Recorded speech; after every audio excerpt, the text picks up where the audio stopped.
At the family reunion I paid for, they gave everyone a custom t-shirt.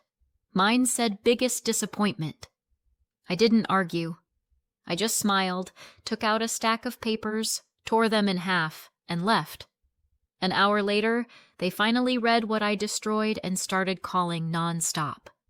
I wish I could say I didn't see it coming, that it hit me like a slap in the face, but honestly, it felt more like the final piece of a puzzle I'd been trying to convince myself didn't exist.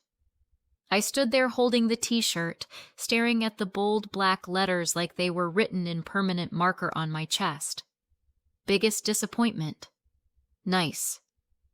My sister Laura was already giggling. "It's just a joke, Frankie." Ben gave me a lazy shrug from across the table, beer in one hand. "Come on, sis." You've got to admit it's kind of funny. My parents, silent at first. Then my mom let out this light chuckle like someone had told a slightly inappropriate joke at a PTA meeting. My dad shook his head, smiling like I'd just tripped on a sidewalk.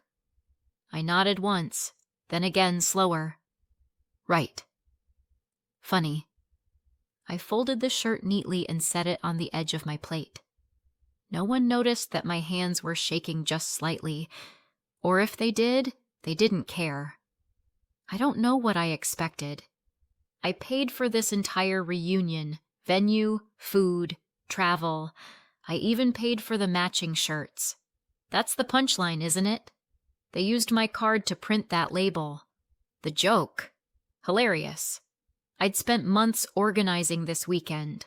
Reserved the old lakeside house they used to rave about, hoping, foolishly, that maybe nostalgia would soften things.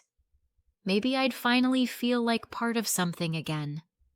Instead, I got a printed confirmation of my place in the family. And the worst part? I didn't even feel angry, just tired. Tired in the kind of way that sinks into your bones and settles there like cement. I pushed back my chair, smiled. Be right back. Walked upstairs to the guest room. My room, technically, since I rented the entire property, and opened my bag. The folder was exactly where I left it. Thick, crisp, weighted. I'd had the papers printed on special parchment, something that felt significant to hold, something they could keep. I'd even considered bringing champagne to go with the announcement. Instead, I walked back into the dining room and stopped just behind my empty chair. No one looked up. They were too busy posing for a group selfie in their new shirts. Perfect timing. I took out the folder, slid the papers from inside, and without saying a single word, I began tearing them in half, slowly, deliberately, page by page. Laura turned first. "Wait, what is that?" Ben furrowed his brow. "Is that a contract?" I didn't answer. My dad stood halfway. "Frankie." I set the torn papers down in front of my empty plate. Smiled again, tighter this time. "Enjoy the shirts." Then I walked out. No yelling, no slamming doors. Just footsteps against the old wood floor, the creak of the screen door behind me, and the cool night air pressing against my skin like relief. I didn't even take my jacket. I didn't need it. I was halfway to the car when the first call came in, then a second, then 3 more, like a dam cracking open. I didn't answer. Not yet. Let them read what I destroyed first. Let them feel it. I sat in my car for 10 minutes before even turning the key, just staring at my hands on the wheel. Still calm. Still too calm. Like my body hadn't caught up with what had just happened. They laughed. That part kept looping in my head. My mom, my siblings, even my dad. Like it was all so harmless. Like calling me their biggest disappointment was just another cute little family quirk. Right up there with Laura's passive-aggressive holiday cards and Ben's jokes about me being single. But it wasn't harmless, and it wasn't new. I could trace it back to age 9. That was the year Ben broke the neighbor's window with a baseball, and I got grounded for not stopping him. Laura lied about failing a test, and I got a lecture about being a bad influence. Every mistake in that house somehow had my name attached to it, even if I wasn't in the room. At 12, I remember getting a C in math, my first. I cried, not because of the grade, but because I knew exactly what was coming. Dinner table sarcasm, Mom's dramatic sigh, Dad's quiet disappointment. Meanwhile, Ben could fail an entire semester and still get extra spending money for trying his best. At 17, I begged them to co-sign a small student loan. Not even money, just a signature. They said no, said I needed to learn responsibility. Ben had wrecked 2 cars by then. Laura had already moved to Europe for a photography course they helped fund, but I needed to learn responsibility. So I worked nights, slept 4 hours a day, built something from nothing. A tech service at first, then a subscription platform. Learned how to code, how to pitch, how to get rejected and keep going. I didn't ask for much. A little credit would have been nice. Maybe an "I'm proud of you." Instead, I became the running gag, the weird one. The one who always showed up late to Thanksgiving because she was probably coding in a basement somewhere.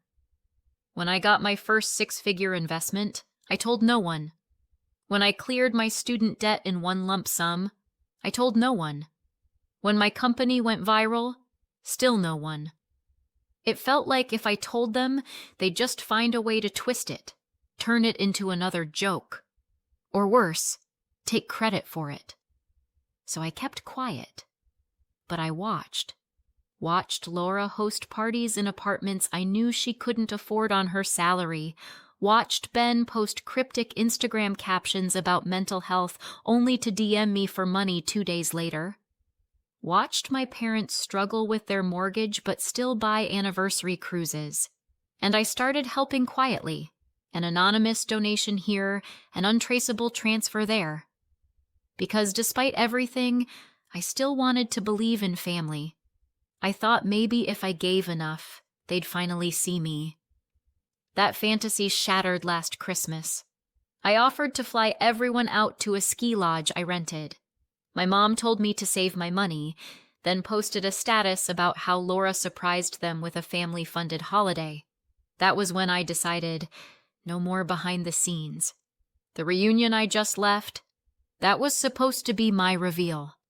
A real one. I had it all lined up. A notarized letter gifting my parents' early retirement. Their mortgage, wiped clean. A down payment agreement for Laura and her kids. A new start in a better school district. A debt relief fund for Ben, plus an optional job referral if he ever wanted to start fresh. Each document was signed, sealed, printed on heavy linen paper. I even picked navy blue folders to match the table decor. That's how far I went. I wanted it to be beautiful, memorable. I imagined the look on my mother's face when she read the letter, the tears, the pride, the slow realization that the daughter she once called directionless had built something big enough to give them a second chance. I imagined my father standing up, speechless, shaking my hand. I imagined Laura saying, "I was wrong about you." Ben saying, "Damn, sis." I had no idea I imagined so many things. What I got was a joke printed on a t-shirt. And I know what you're thinking. Maybe they didn't mean it. Maybe it was just bad humor. Maybe they would have reacted differently if I'd told them first. But here's the thing.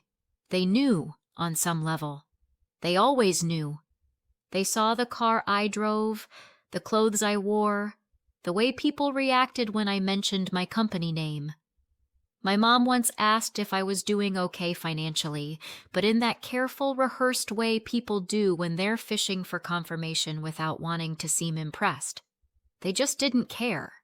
Or worse, they did care, and they hated what it said about them.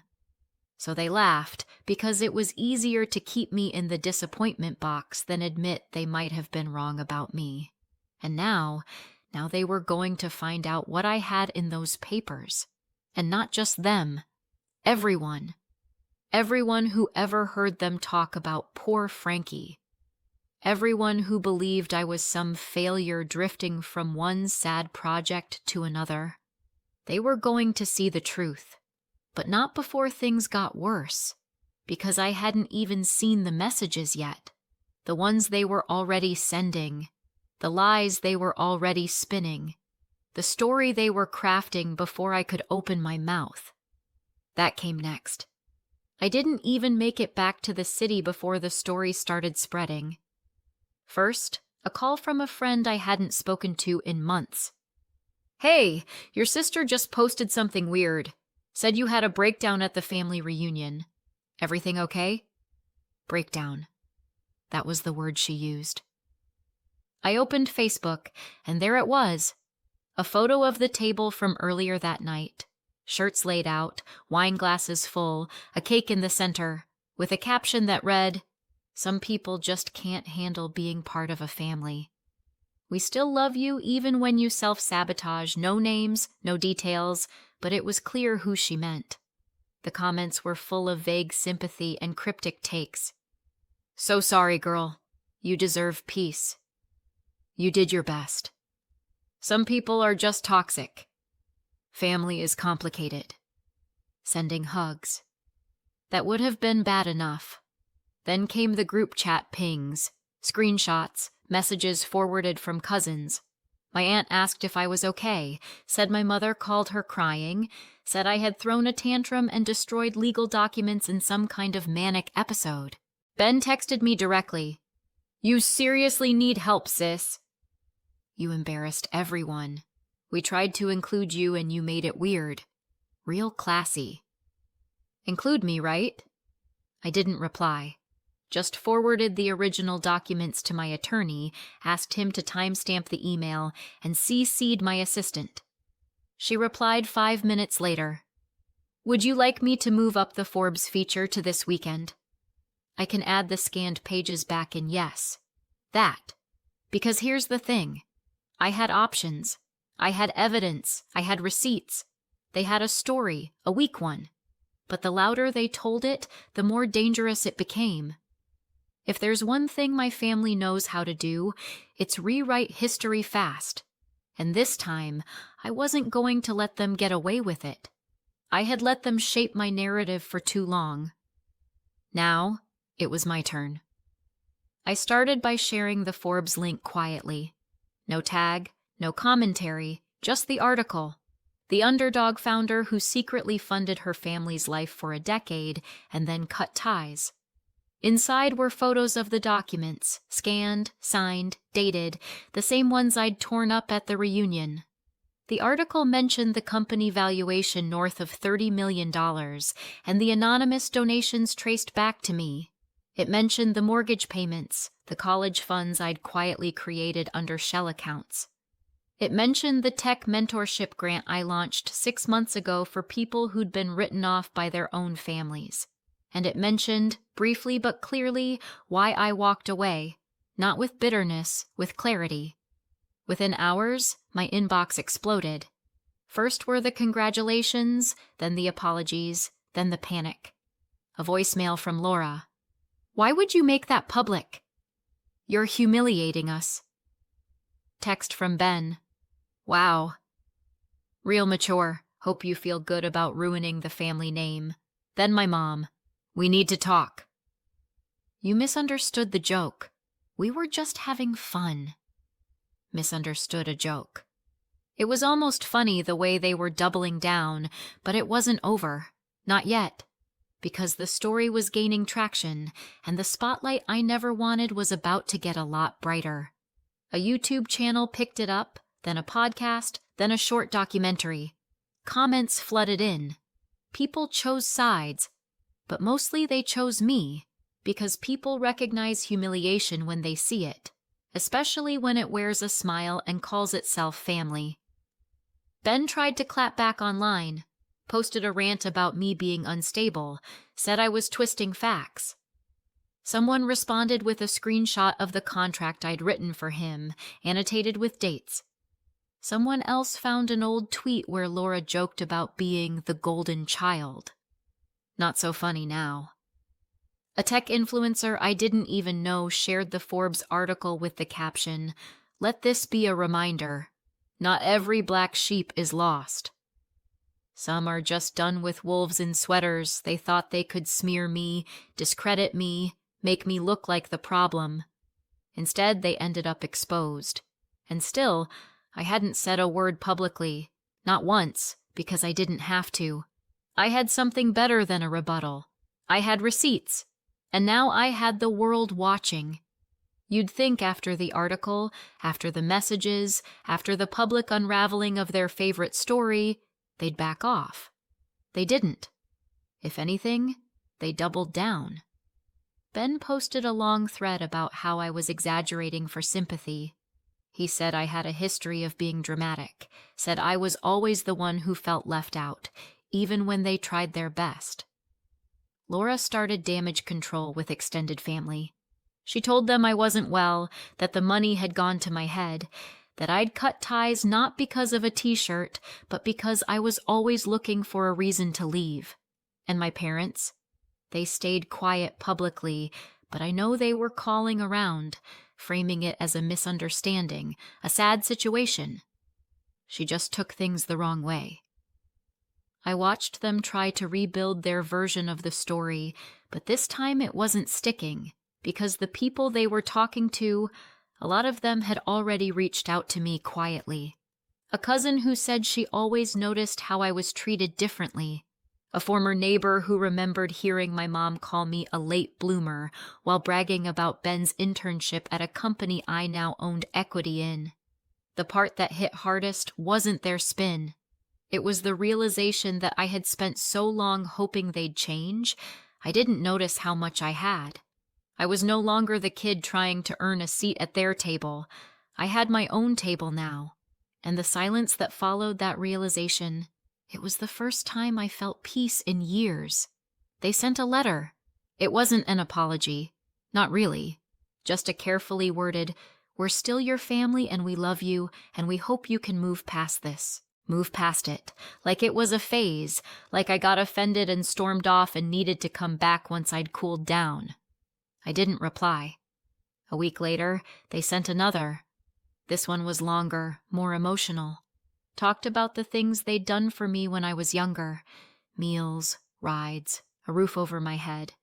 Like that made up for everything. They never mentioned the money or the years of jokes, or how quick they were to smear me when I finally said no. Then, out of nowhere, Ben posted an old photo of us from when we were kids. Captioned it, "Miss my sister.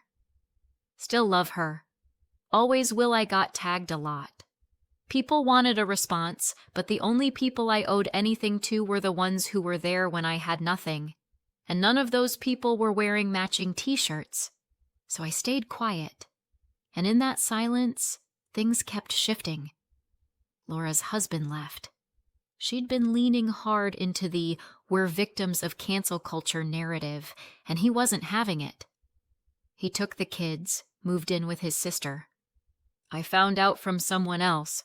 Laura didn't tell me herself. Ben lost a speaking gig at some small event he'd booked himself into. Apparently, someone had sent the organizer the full article along with a comment he made in an old podcast about how his sister could never finish anything she started. My parents tried to refinance their home. Didn't go through. A friend of mine who works in finance said the bank saw instability. Not my doing, not directly, but I stopped the monthly transfer. That part was my doing, and I started living my life, not out of revenge, just finally, freely. I traveled without checking my phone every few hours. I made decisions without wondering if they'd finally be proud. I built things because I wanted to, not because I was trying to prove anything. And one night, a while later, I got a message from someone I didn't recognize. Just one line. "Thank you for showing people like me that it's okay to walk away." That one got to me. Not because I needed the praise, but because it reminded me that walking away wasn't selfish. It was necessary. Survival, not spite. I was never angry they didn't love me the way I wanted. I was angry they pretended they did while cutting me down every time I stood up straighter. That night, I opened a box I'd forgotten about. It had copies of the original documents, the ones I tore up. I ran my hand over the paper, thick, cream-colored, still sharp at the edges where I'd ripped the first set. It didn't feel like loss anymore. It felt like closure. I don't know where they are now. I don't check. Sometimes people send me updates, but I delete them before I finish reading. I don't need to know. Not because I don't care, but because the version of me who needed their approval doesn't live here anymore. She's gone, and she's not coming back. Update 2 years later. It's been a while. I got invited to a wedding recently. Not family, a friend. One of the few who saw the worst and stuck around. At the reception, someone introduced me to their cousin. She smiled, shook my hand, and said, "Wait, are you the t-shirt girl?" I laughed. Actually, laughed. "Yeah," I said. "Yes, I am." She told me she cut off her own parents last year, said my story gave her the push she needed. I didn't know what to say. I still don't really, but it stuck with me because for so long I thought leaving meant losing, giving up, surrendering. Turns out it was the first time I ever stood up for myself. Sometimes I wonder if they still talk about me, if they tell the story differently now, if they miss me or just miss who they could control. I don't reach out, and they haven't either. Not in a long time. Maybe that says everything. Do you think I went too far or not far enough? Let me know in the comments. If you want more stories like this, subscribe.